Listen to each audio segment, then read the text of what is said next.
President Trump is dialing up the pressure on Venezuela this weekend, aiming to hit them where it really hurts: oil. Now, Russia and China are weighing in on the conflict. Madeline Rivera is tracking it all closely here in Washington. Hi, Maddie. Good morning, Mike. Seizing oil tankers is the latest strategy in the Trump administration's campaign against Venezuelan President Nicolas Maduro, whom they see as leading an illegitimate regime. The seizures are on top of the Trump administration's blockade of sanctioned oil tankers going in and out of Venezuela. Altogether, the actions pose a significant threat to one of Maduro's crucial financial lifelines. He has for years relied on these shadow tankers to help him stay in power. The administration maintains the targeting of oil tankers is linked to their anti-drug efforts in the Caribbean. Russia and China are watching all of this very closely. Russia relies on shadow tankers to transport their oil shipments, and China is one of the top importers of Venezuelan oil. So unsurprisingly, they're condemning the United States. But there's a split on Capitol Hill, too, where lawmakers are divided on whether the administration has the legal authority to seize the oil tankers or strike the alleged drug boats. The U.S. has conducted more than 24 strikes on boats the administration has said were carrying drugs, the death toll now topping more than 100. For more on this, let's bring in former State Department official Simon Hankinson with me now. Simon, welcome. Well, it's part of a kinetic, active effort to try to contain the Maduro Chavez regime, which has had power there for over 20 years, and to stop the shipments of drugs from fentanyl to cocaine into the United States that are killing 60, 70,000 Americans a year. In the past, under the Biden administration and previous administrations, we've taken a much more long-range, hands-off approach of, well, if we give them enough in aid money or billions of dollars here or there, or sanctions of this or that kind, eventually they'll stop doing it. And that never seems to work. So this is a riskier, admittedly, but a much more active approach that best case is going to pay off with the Maduro regime backing down or even possibly Maduro himself resigning. Welcome back, guys. Today's video talks about a very serious and complex situation involving the United States, Venezuela, China, Russia, and even Nigeria. Let me break it down in a very simple way so everyone can easily understand what is going on and why it matters. First, the main focus of the video is Venezuela.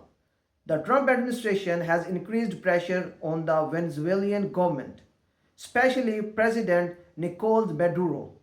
The United States is targeting Venezuela's oil business. Oil is the biggest source of money for Maduro's government. Without oil money, his government becomes very weak. According to the video, the US has started seizing oil tankers and blocking sanctioned tankers in the Caribbean. These tankers are often called shadow tankers because they try to avoid sanctions by hiding their movements. The US says these actions are part of anti-drug operations. They claim that illegal oil money is being used to fund drug trafficking that affects the United States. The Trump administration argues that this is not just about politics, but about stopping drugs from entering the US. They say Venezuela has become a major route for drugs, and the Maduro government benefits from it. So, by cutting oil money, the US believes it can weaken both drug networks and the Maduro regime. But not everyone agrees with this approach. Russia and China have strongly condemned the US actions. They say the United States have no right to seize oil tankers or block ships in international waters. For Russia, this is especially sensitive because Russia also uses shadow tankers to move its oil due to sanctions. For China, the issue is very direct. China is one of the largest buyers of Venezuelan oil. Any disruption hurts China's energy supply. So, from their point of view, this is not just about Venezuela. They see it as the US setting a dangerous example that could later be used against them. That's why both Russia and China are speaking out against Washington's actions. Inside the United States, there is also disagreement. On Capitol Hill, lawmakers are divided. Some support strong action against Maduro, saying he is an illegitimate leader who has destroyed Venezuela's economy. Others question whether the president actually has the legal authority to seize oil tankers or carry out strikes on suspected drugs boards without clear approval from Congress. This legal debate is important because it shows how risky this strategy is. If things go wrong, it could lead to international conflict or legal challenges at home. Former State Department official Simon Hankson gives his analysis in the video. He describes the US approach as a kinetic and if an active effort. In simple terms, he means this is not just talk or sanctions on paper. This is real action using force and enforcement. Hankson contrasts this with previous administrations, which he describes as more hands off and cautious. He believes those past approaches failed to stop Maduro or change anything in Venezuela. Hankson hopes this stronger and riskier strategy will pressure the Maduro government enough to force them to back down.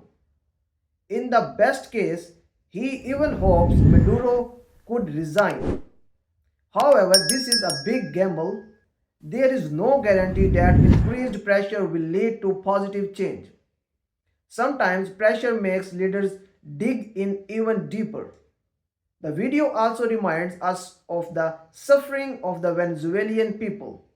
Despite having massive oil reserves, Venezuela's economy has collapsed. Millions have left the country. Inflation, food shortages, and lack of basic services are daily realities. Hansen blames socialism and corruption for this disaster.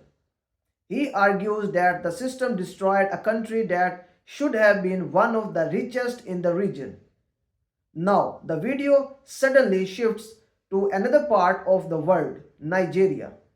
It discusses US airstrikes against suspected Islamic State terrorists in Nigeria. According to the video, many Nigerians actually support US involvement. They feel abandoned and unsafe due to years of terrorist violence, especially in Christian communities. The number mentioned are shocking. Since 2009, thousands of Christians have been killed and many churches have been burned. These attacks have created fear and instability across parts of the country. People interviewed in the video say they want stability and peace, and they believe US support can help. Simon Hinkson again provides insight here. He explains that Nigeria is extremely complex. There are ethnic tensions, religious divisions, and political corruption. He says past governments failed to protect their people, either because they lacked resources or because corruption weakened their response. The US airstrikes, according to Hinkson, are meant to send a message. The message is that terrorist groups are not untouchable. Even if they hide in remote areas, they can still be targeted, especially when the Nigerian government works with US support. However, just like Venezuela, this approach carries risk. Airstrikes can weaken terrorist groups, but they do not solve deeper problems like poverty, corruption, and lack of governance. Without long-term solutions, violence can continue in new forms. When you look at this whole video, a clear pattern appears. The United States is choosing a more aggressive global strategy. Whether it's Venezuela or Nigeria, the US is moving away from passive diplomacy and towards direct action. Supporters say this shows strength and leadership. Critics say it increases instability and risks global backlash.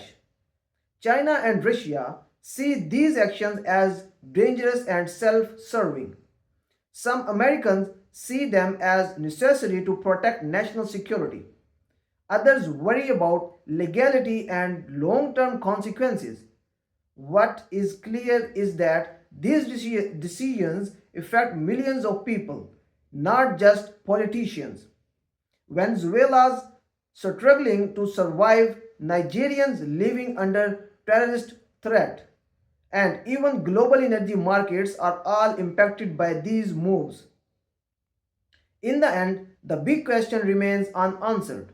Will pressure and force actually bring stability, or will they create new conflicts? Only time will tell. Thanks for watching my video. Don't forget to like the video and subscribe to the channel for more important stories. And I will see you in the next video.